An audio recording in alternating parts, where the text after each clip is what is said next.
Hoje vamos falar sobre o ODS 7, energia limpa e acessível.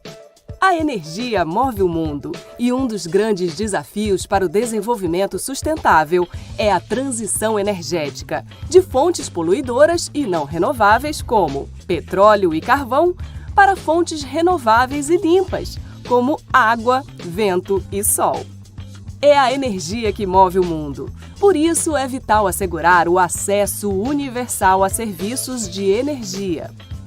Para que a energia chegue em todos os destinos, é necessário expandir a infraestrutura e modernizar a tecnologia.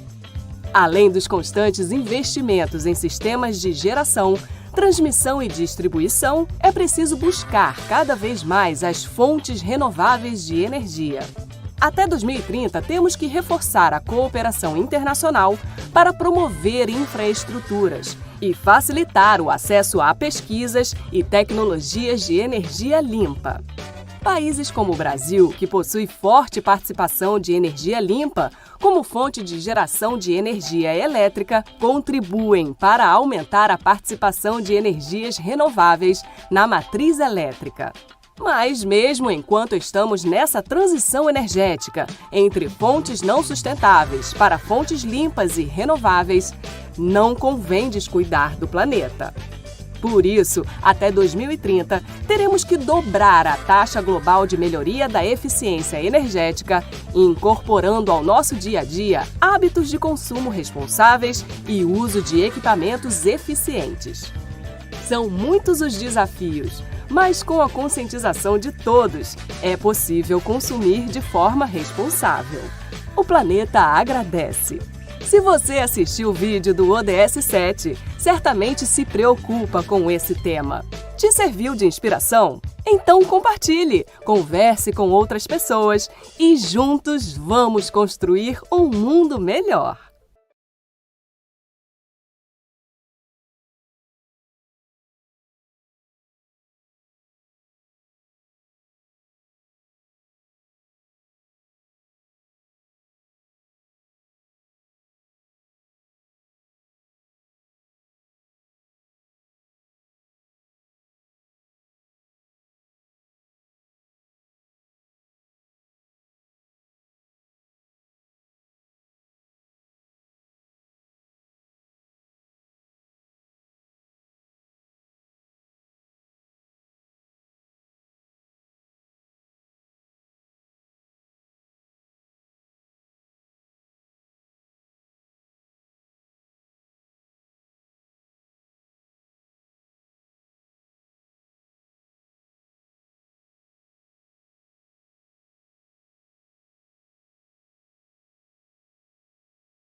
Foi uma das maiores usinas em termos de potência construída em etapa única no Brasil.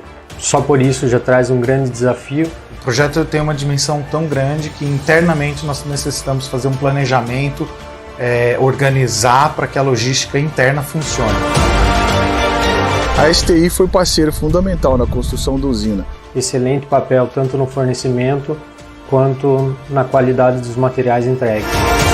Foi um dos maiores parques em construção no Brasil nesse ano de 2020 e 2021.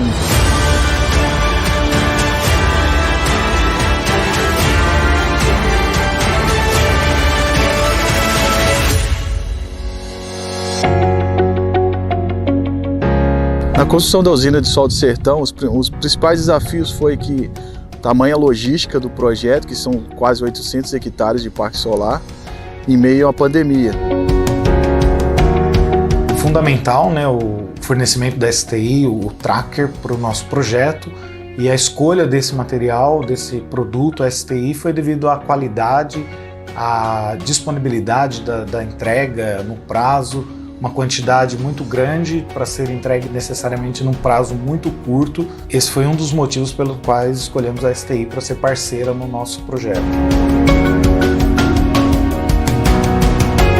O tracker da STI, ele tem uma boa concepção de projeto, possibilita uma agilidade de montagem dos módulos, porque ele é bem mais baixo. A STI sempre teve supervisores nos acompanhando aqui na obra. Quando precisamos de trocar equipamento, substituir, a STI sempre pronta atividade aí para nos atender. Logística dessa obra aqui foi fantástica. São 790 hectares de obra, foram cravação de 170 mil estacas da STI, montagem de 8.900 trackers.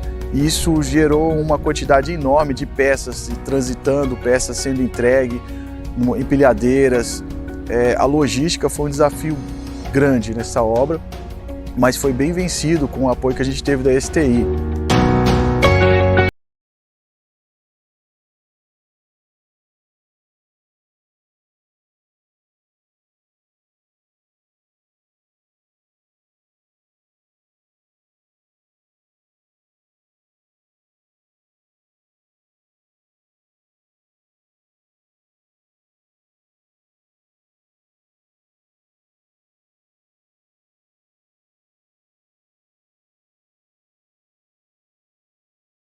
Das mais modernas plantas de cogeração de energia. Aqui fica a usina Passatempo, da Biosev, onde nós viemos conversar com o João Ribas, que é coordenador de manutenção elétrica e cogeração. Nós vamos conhecer como se dá todo o processo para a transformação do bagaço de cana em energia elétrica, um processo sustentável de energia limpa. Vamos nessa, João? Vamos nessa. Então vamos lá. Nossa primeira parada é justamente no estoque da matéria-prima dessa usina, uma montanha de biomassa na forma de bagaço de cana. Nós estamos com essa matéria-prima aqui. O que é isso aqui? Isso aqui, na verdade, é uma transformação. É a cana, que foi plantada, passada pelas duas moedas e sobrou. Na verdade, esse bagaço que sobrou aqui, ele não é perdido. Ele, na verdade, ele é uma matéria-prima que nós usamos para queimar na caldeira. Queimando na caldeira, gera vapor. Esse vapor vai para as turbinas do gerador e com isso nós gera energia.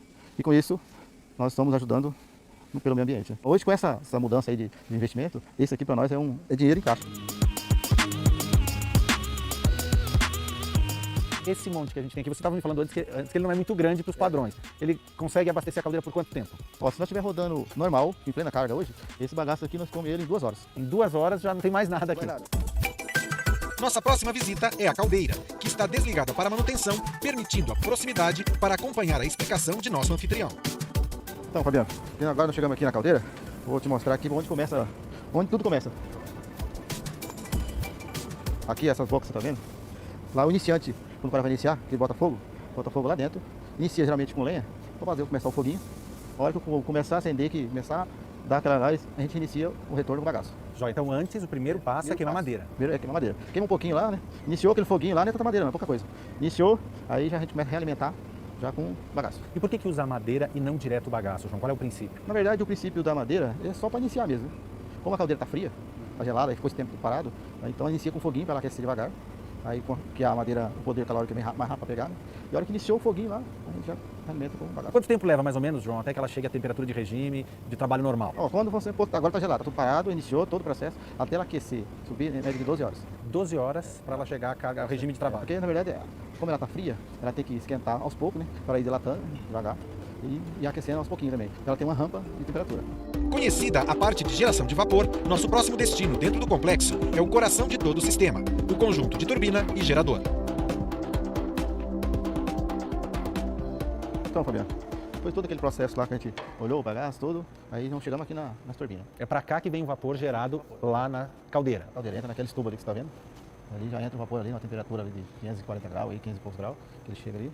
Ali já tá a máquina, está pronta para rodar. E a que pressão ele chega? Qual é a pressão necessária para fazer girar essa máquina? 65 kg. 65 kg. 65 kg de pressão é ideal para a máquina rodar.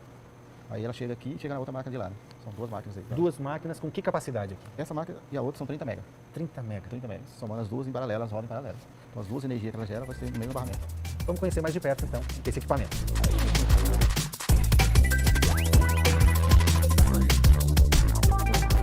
Então, João, Para quem nos assiste, acho que é importante entender que esse conjunto, na verdade, é composto por duas máquinas, né? Que é a turbina e o gerador. Fala um pouquinho sobre a função de cada um desses equipamentos.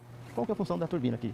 A turbina, a função dela é rodar o gerador. Tá. A turbina, no caso, é esse equipamento Esse aqui, equipamento tá nessa que, carenagem. que recebe, então, O vapor que vem lá da caldeira. Dentro da caldeira. Aí ele roda a turbina, né? Ela roda o gerador e o gerador gera energia. Eles são interligados por um eixo. No eixo tem um redutor ali, que cada um conforme a sua produção mecânica, né? Então tem um redutor que reduz a rotação, lá uma determinada rotação, né? E aqui outra rotação que reduz o gerador. E essa rotação, ela precisa ser controlada, não é isso, João? Porque a velocidade tem que ser muito bem controlada. Exatamente. Então essa rotação, ela é controlada numa determinada rotação e fica fixa. Determinado da carga aumentar ou diminuir, ela fica numa rotação. Até porque ela tem que obedecer a questão de frequência, Exatamente. não é isso? Então, por exemplo, o gerador ele foi fabricado para rodar em uma rotação de 1.800 RPM, né, 60 Hz, né, gera 3.800 volts. E daqui? A energia então que é gerada por esse movimento aqui no gerador vai para onde? Então daqui ela vai para uns painéis nossos que tem lá em cima, que eu vou te mostrar depois. Esses painéis, qual é a função deles ali? Lá eu tenho um barramento, né, geral, e nele tem vários cubículos. Esses cubículos, eles têm vários alimentadores. Então eu mando lá para o setor da usina, da planta, e o outro consumidor, que é o nosso consumidor final, que é a exportação. Tá, quer dizer que é a parte, aquilo que a concessionária de energia compra para distribuir na verdade, na região. Seria a nossa sobra, né? Que nós estamos vendendo. Então nós estamos gerando uma capacidade e está sobrando. E essa sobra nós estamos vendendo. Joia. Vamos lá conhecer os painéis? Vamos lá.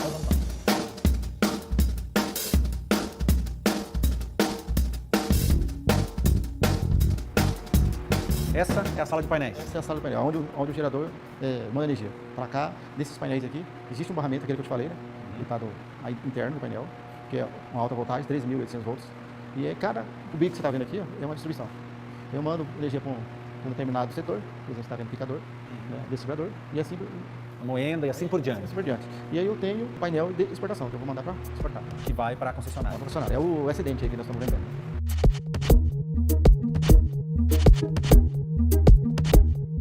Você deve ter notado a ausência de outros profissionais nos espaços que visitamos no decorrer da gravação dessa reportagem. O motivo é o alto nível de automatização de todos os processos da usina, o que permite o gerenciamento de praticamente todos os setores da planta a partir de uma única sala de controle informatizado. Chegamos aqui na sala de controle. Essa sala aqui controla remotamente toda a usina.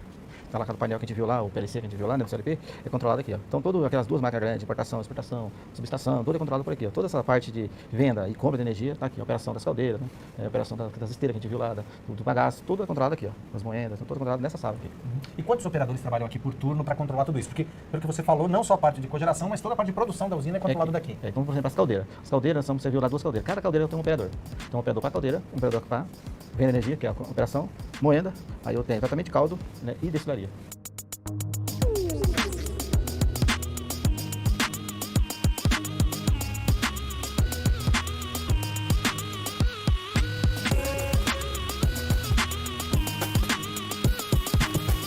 Nós chegamos ao final da nossa visita aqui na usina de Passatempo da Biosev em Rio Brilhante. E eu quero agradecer mais uma vez ao João Ribas. Obrigado, João, pela companhia. Prazer. Obrigado por ter nos mostrado todo o sistema, a nós, aos nossos telespectadores. E nós nos encontramos na próxima edição da série de reportagens especiais sobre fontes renováveis de energia. Até lá!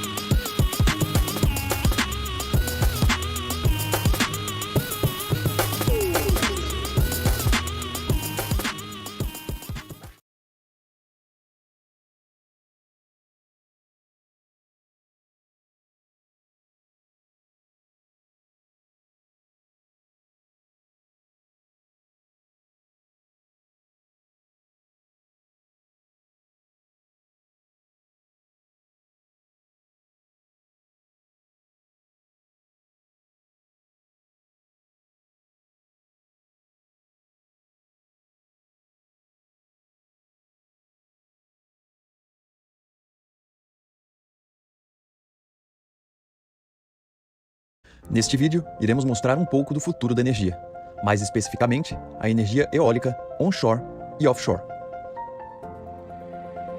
Os ventos são fruto de mudanças na pressão do ar, causadas pelos raios solares. O Sol esquenta a superfície de forma mais acelerada.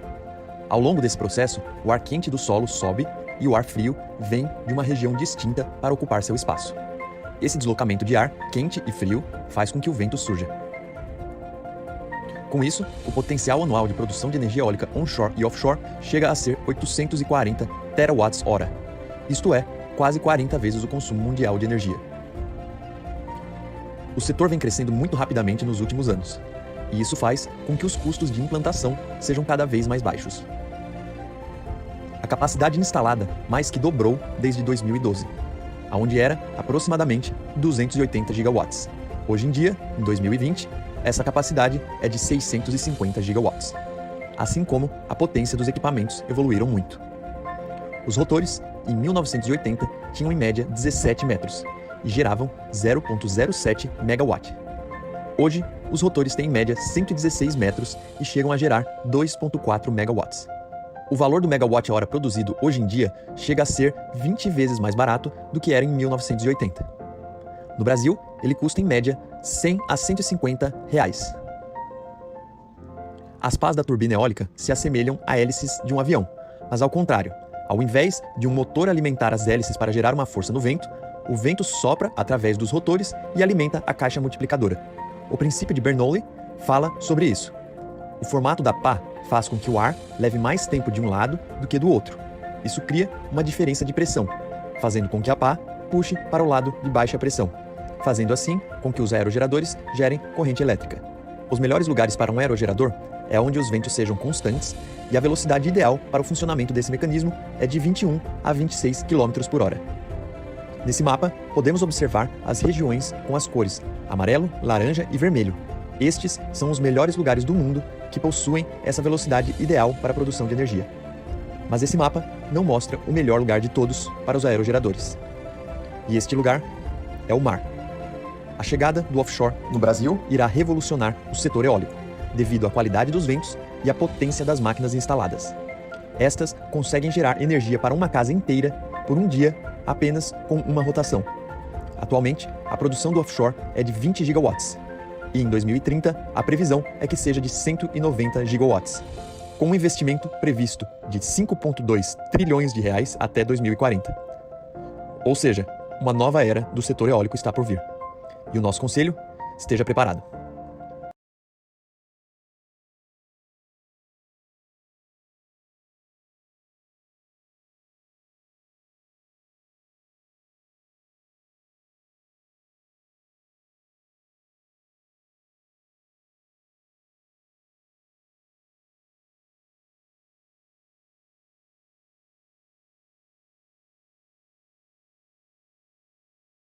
Os oceanos ocupam a maior parte do planeta e possuem uma grande variedade de seres vivos, e a força das ondas e das marés podem ser utilizadas para gerar energia. A gravidade lunar afeta a superfície da Terra.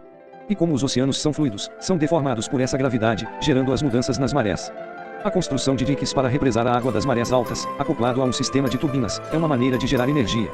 Ao represar água durante a maré alta, cria-se uma energia potencial que é liberada durante a maré baixa, e essa diferença de potencial é suficiente para girar as turbinas e com isso gerar energia. Outra forma de utilizar a energia dos oceanos é a partir da energia potencial contida nas ondas. Essa energia pode ser utilizada através de braços mecânicos que possuem pistões que captam água e criam pressão nesse sistema, criando força suficiente para mover as turbinas no final do processo. Em outro tipo de sistema, os pistões são utilizados para transportar e armazenar água em um ponto mais alto, criando a diferença de potencial que possui força suficiente para mover turbinas. Esse mesmo processo é utilizado em alto mar, com um sistema de pistões acoplados a flutuadores que ficam ancorados ao fundo do mar. O movimento dos pistões cria pressão no óleo presente no sistema que gira uma turbina interna acoplada a um gerador. Existem também modelos que utilizam o mesmo princípio, porém captando água do mar, que será utilizada para mover a turbina. As energias maremotriz e ondomotriz apresentam como principal vantagem serem consideradas fontes limpas de energia renovável, com baixo impacto ambiental e produção energética quantificável e previsível. Porém é necessário atentar para o local que são instaladas, pois a construção de barragens em lugares inapropriados pode afetar o ciclo de vida da fauna local, principalmente em regiões estuarinas, onde a variação da salinidade é afetada pela dinâmica entre rios, mar e chuvas. As principais desvantagens das energias maremotriz e ondomotriz são econômicas e as complexidades de projetar e construir essas usinas. A construção de barragens envolve um planejamento complexo que avalia potencial energético, localização e impactos ambientais locais. Enquanto usinas que aproveitam a energia das ondas estão limitadas aos movimentos locais e à intensidade de correntes marítimas, além de ser necessário que hajam manutenções periódicas, devido à ação do sal, da força das ondas e de animais. Apesar das limitações, países do mundo todo estão investindo para melhorar e desenvolver as energias maremotriz e ondomotriz. O desafio é grande, mas se for superado, essas energias renováveis poderão representar uma grande porcentagem da matriz energética mundial, barateando custos, diminuindo emissões atmosféricas e sua consequente poluição.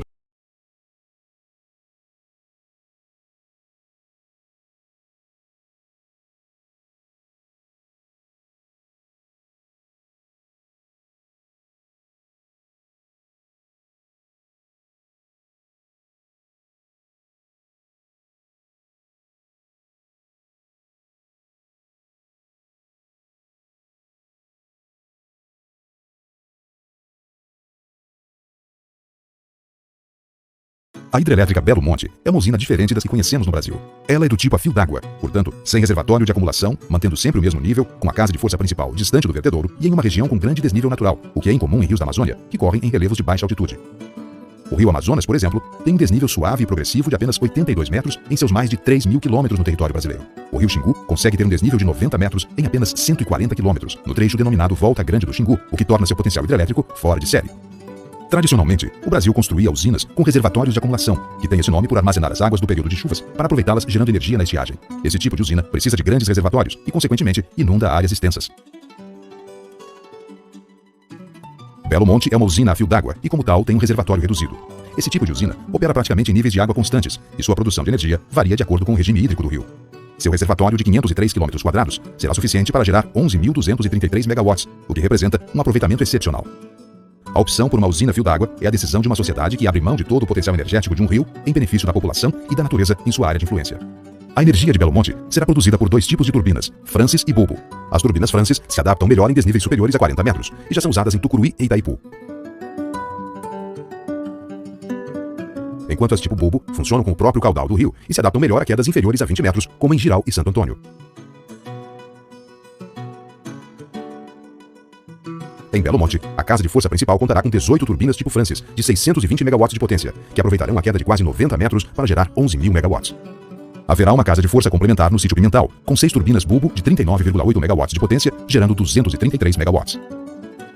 A fabricação dessas 24 turbinas foi contratada por 4 bilhões e 317 milhões de reais, gerando 12 mil empregos diretos em 4 fábricas no Brasil.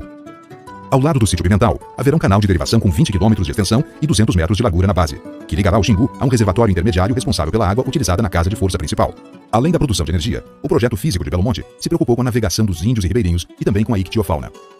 As comunidades que utilizam este trecho do rio Xingu como via de transporte terão assegurada sua locomoção fluvial durante a construção da obra, bem como em todo o período da operação.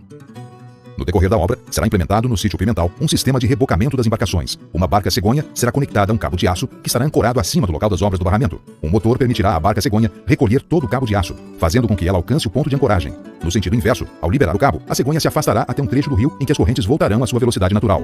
As embarcações serão acopladas à barca cegonha para passar por esse ponto, subindo ou descendo o Xingu. Ao final da obra será utilizado um sistema de transposição, em que cada barco é embarcado em uma carreta que sobe a barragem do sítio Pimental, utilizando um sistema de trilhos até o seu ponto mais alto. A partir daí, é feito um giro e o barco desce de ré até o novo nível.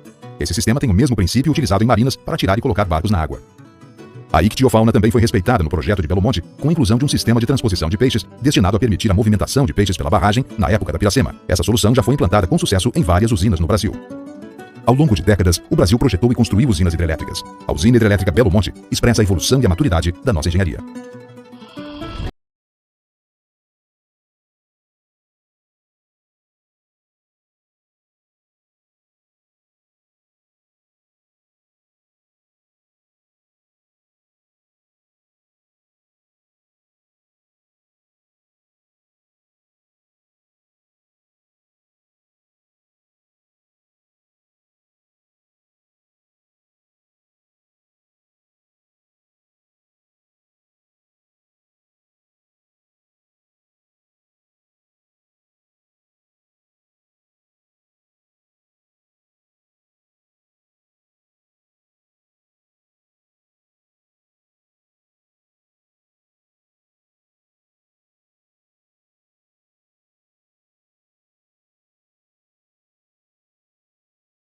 Centrar em um avanço no campo da energia geotérmica. A energia geotérmica tem potencial para se tornar uma fonte permanente de energia para países ao redor do mundo. No entanto, esta não tem sido a opção de energia renovável mais popular, pois é difícil e caro perfurar a profundidade da Terra para atingir temperaturas altas o suficiente. No entanto, uma startup descobriu recentemente uma solução que poderia resolver este problema. Na verdade, é uma tecnologia de fusão nuclear bem estabelecida, que, replicada a energia geotérmica, pode desbloquear o verdadeiro potencial desta energia. A ideia de explorar a Terra como uma fonte estável de calor para um sistema de bomba de calor é realmente atraente para as residências, mas também podemos explorar mais profundamente a Terra em busca de uma fonte constante e super quente de calor para alimentar turbinas e gerar eletricidade para as nossas cidades e vilas. Ao contrário da energia solar e da energia eólica, a energia geotérmica poderia ter um fornecimento mais estável de energia limpa, e sim, sem ocupar praticamente nenhuma terra. Por outro lado, as técnicas de perfuração atuais não permitem alcançar os lugares mais quentes da Terra para liberar esse potencial. Penetrar profundamente na rocha dura é tão delicado e caro quanto a exploração. A escavação de poços representa cerca de 40% do custo inicial total de uma instalação geotérmica. Como lembrete, uma pequena apresentação da energia geotérmica. O núcleo interno da Terra é tão quente quanto o Sol, e é por isso que é frequentemente chamado de Sol sob os pés. A boa notícia é que levará bilhões de anos para que a Terra se esfrie, alimentada por calor desperdiçado, a criação do nosso planeta e a decomposição de elementos radioativos. Este Sol subterrâneo dá origem a reservatórios hidrotermais naturais. O calor do núcleo da Terra empurra a água em direção às rochas permeáveis até atingir uma parede. Além de fazer um churrasco ao ar livre sem carbono, o vapor quente subterrâneo pode ser usado para acionar uma turbina e gerar eletricidade. Apenas outros projetos de plantas binárias não usam água quente subterrânea para gerar vapor diretamente. Para ser mais específico, após ser extraída e aquecida a cerca de 240 graus, a água passa por um trocador de calor, assim há a transferência de água geotérmica. Isso gera o vapor que alimentará a turbina. A planta inclui um condensador para converter o vapor novamente em líquido e reutilizá-lo. O potencial geotérmico global é enorme. Ao colher apenas 1/10 de 1% do calor do planeta, poderíamos atender às necessidades de energia do mundo por 2 milhões de anos. E dada esta água mais quente, a energia geotérmica representa apenas 0,5% da nossa produção global de eletricidade.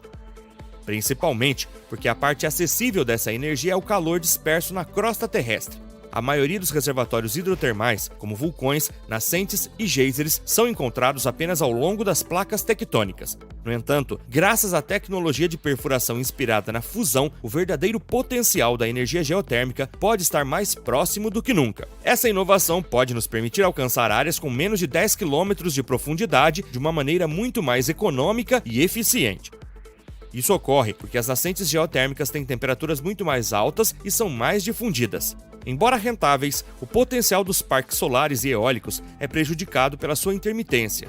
Em vez disso, uma fonte contínua de energia verde como a geotérmica poderia nos dar uma arma poderosa contra o aquecimento global. Tudo começou com o trabalho de Paul Boscov, engenheiro de pesquisa sênior do MIT, no Cluster de Ciência e Fusão de Plasma. Em 2012, ele demonstrou a aplicação de um girotron para vaporizar a rocha em vez de esmagá-la. Essa tecnologia possibilitaria a realização de perfurações geotérmicas ultraprofundas. Então, como isso realmente funciona? Você teria um tubo de metal no qual o girotron emite ondas eletromagnéticas de alta frequência para fundir rochas no subsolo. As ondas milimétricas expelidas pelo giroscópio tentam passar pelas nanopartículas de rocha que chegam sem sofrer uma dispersão significativa. Isso significa que o feixe não perde muita energia antes de atingir a superfície do alvo. Mas e os custos? Para vaporizar uma pedra valiosa, você teria que fazer um buraco de 8 polegadas de diâmetro com cerca de 10 km de profundidade. Custaria cerca de $500 milhão em eletricidade para vaporizar um volume equivalente de granito desse tamanho. Considerando essas profundidades, o custo total possível de um poço mecânico é da ordem de $30 milhões.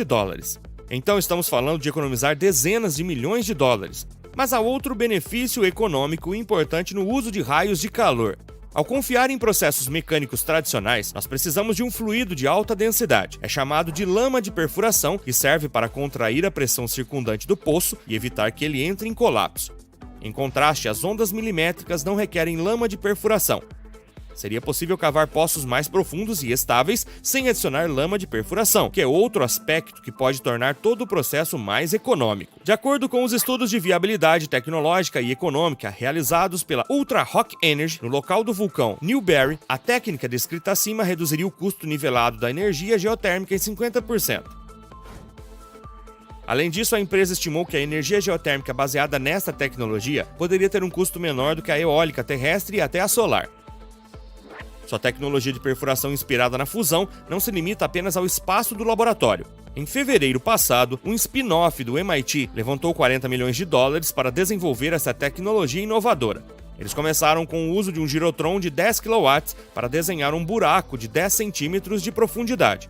conseguindo fazer furos de 1 metro de profundidade em rochas muito maiores. A Quaise fez uma parceria com a Ultra Rock para criar seu primeiro projeto piloto, onde eles pretendem perfurar um buraco perto do vulcão Newberry. De fato, a Ultra Rock acredita que esta cratera pode ser um dos maiores recursos geotérmicos não utilizados na América do Norte. A presença de um corpo de magma raso faz com que a rocha ali seja muito mais quente do que em outras crateras planas. Quaise planeja construir sua primeira plataforma de perfuração híbrida em grande escala na bacia em 2024, usando uma plataforma de perfuração rotativa convencional para descer ao leito rochoso, onde ativará seu sistema de vaporização de rocha alimentado por um motor giratório para atingir profundidades de 20 km e temperaturas de até 500 graus. Em teoria, parece que tem chance de alcançar seu objetivo. Na prática, eles poderiam simplesmente trocar uma usina de vapor gerada por carvão ou gás natural por vapor subterrâneo continuamente quente para girar as turbinas.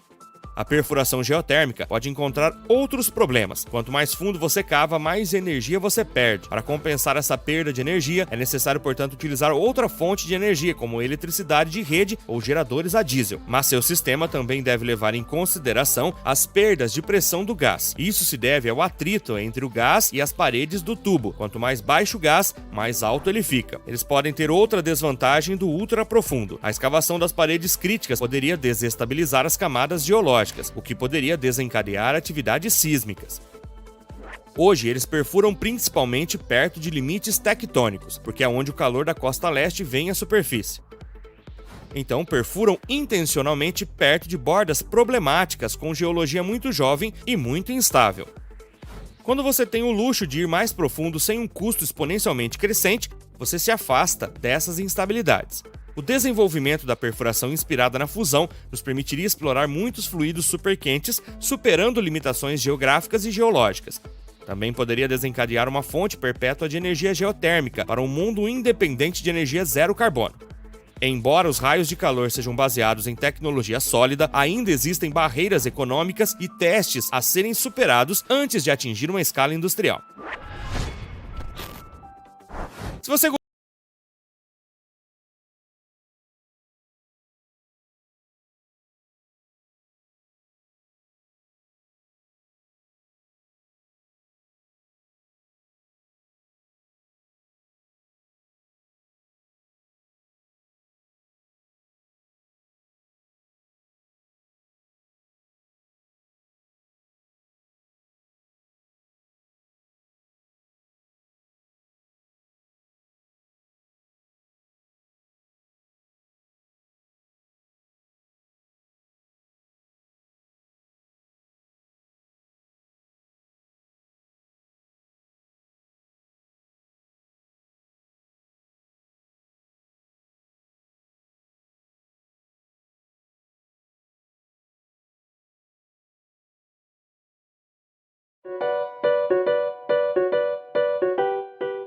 A energia elétrica torna a nossa vida muito mais confortável e nos conecta com o mundo.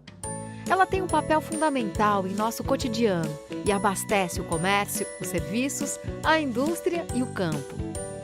A distribuição de energia elétrica atende a 99,8% das residências. É o serviço público com maior cobertura de atendimento à população, graças a milhões de quilômetros de uma rede de distribuição gerenciada 24 horas por dia, 365 dias por ano. A energia que chega até sua casa pode ser gerada de diferentes formas, pelas usinas hidrelétricas, pela força dos ventos, pela luz do sol, por usinas a gás natural, entre outras. No Brasil, a maior parte da energia elétrica vem de fontes renováveis, principalmente hidrelétrica e usinas eólicas, o que torna a nossa matriz energética limpa e sustentável. Para essa energia abastecer as cidades e os campos, um longo caminho é percorrido e diferentes empresas do setor elétrico atuam em conjunto.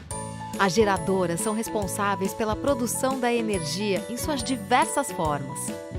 As transmissoras, com suas linhas de transmissão, ligam as usinas aos centros urbanos e rurais e enviam essa energia até as distribuidoras. E as distribuidoras entregam a energia para a população. Por isso, o valor pago na conta de luz não fica inteiramente com a distribuidora. Ele é dividido entre todos os segmentos, além de cobrir impostos e encargos do governo. Também é papel das distribuidoras investir na instalação, manutenção e modernização da rede elétrica. Elas ainda fazem todo o relacionamento com o cliente, atendendo a pedidos e solicitações. A energia solar tem um papel importante nesse sistema e está crescendo cada vez mais, com apoio e participação das distribuidoras. Ela é uma fonte limpa e renovável. Usinas solares em todo o país já produzem energia que abastece diversas regiões. Além disso, algumas residências e empresas estão instalando placas solares em seus telhados ou terrenos. Elas entregam a energia excedente ao sistema elétrico pelas redes das distribuidoras durante o dia, quando o sol está a pino. Depois, durante a noite, recebem a energia das outras fontes de geração do sistema, por meio das mesmas redes elétricas. Isso se chama geração distribuída. Mesmo com as placas solares, todos ainda precisam das redes das distribuidoras, tanto para entregar seu excedente, quanto para ter abastecimento nos momentos em que a placa solar não está funcionando, como à noite ou em dias nublados. E como todos usam a rede, todos devem dividir igualmente a responsabilidade de pagar pelo serviço prestado pelas redes. Mas, pela regulamentação atual, os consumidores que usam a geração distribuída acabam pagando menos pelos serviços das distribuidoras, embora continuem usando suas redes. Como os custos do sistema de distribuição não diminuem, isso significa que os demais consumidores vão pagar pela diferença. Todos dependem da rede de distribuição de energia e ela precisa se ampliar a cada dia para atender ao crescimento da população e da economia. Todos devem trabalhar juntos para garantir esse futuro, sem incentivos que só favoreçam alguns e penalizem os demais, e comprometam o desenvolvimento sustentável do setor de energia. O Brasil precisa ter energia para promover esse debate e para adotar medidas que estimulem o crescimento e a modernização de todo o setor elétrico, com uma tarifa transparente e sem mecanismos que privilegiem alguns em detrimento dos demais. Uma sociedade madura e justa, como desejamos, depende disso.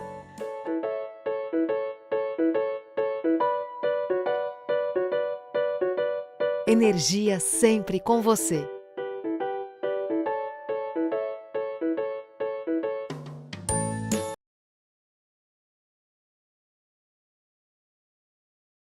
O Brasil é conhecido mundialmente como referência por sua matriz energética baseada em fontes renováveis, beneficiada pela abundância de sol, ventos e espaço, além dos baixos custos de produção alcançados. Características que revelam o grande potencial do país para produzir hidrogênio verde, considerado peça-chave na redução da emissão de gases de efeito estufa. O hidrogênio é amplamente utilizado pela indústria na produção de fertilizantes, de metanol, na hidrogenação de gorduras, nas refinarias de óleo, na siderurgia e metalurgia, por exemplo.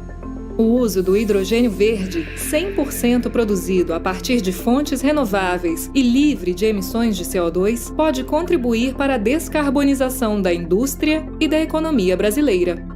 O excedente pode ainda ser armazenado e utilizado em períodos de baixa capacidade de geração de energia por meio do vento e do sol.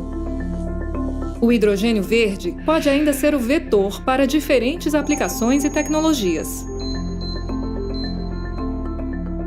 No Brasil, 6 setores apresentam elevado potencial de substituição de insumos primários pelo hidrogênio verde: indústria do cimento, de vidros, da mineração, siderúrgica, geração de energia em residências e transportes pesados. Brasil e Alemanha vêm trabalhando juntos há décadas em diversos projetos que impulsionam as energias limpas.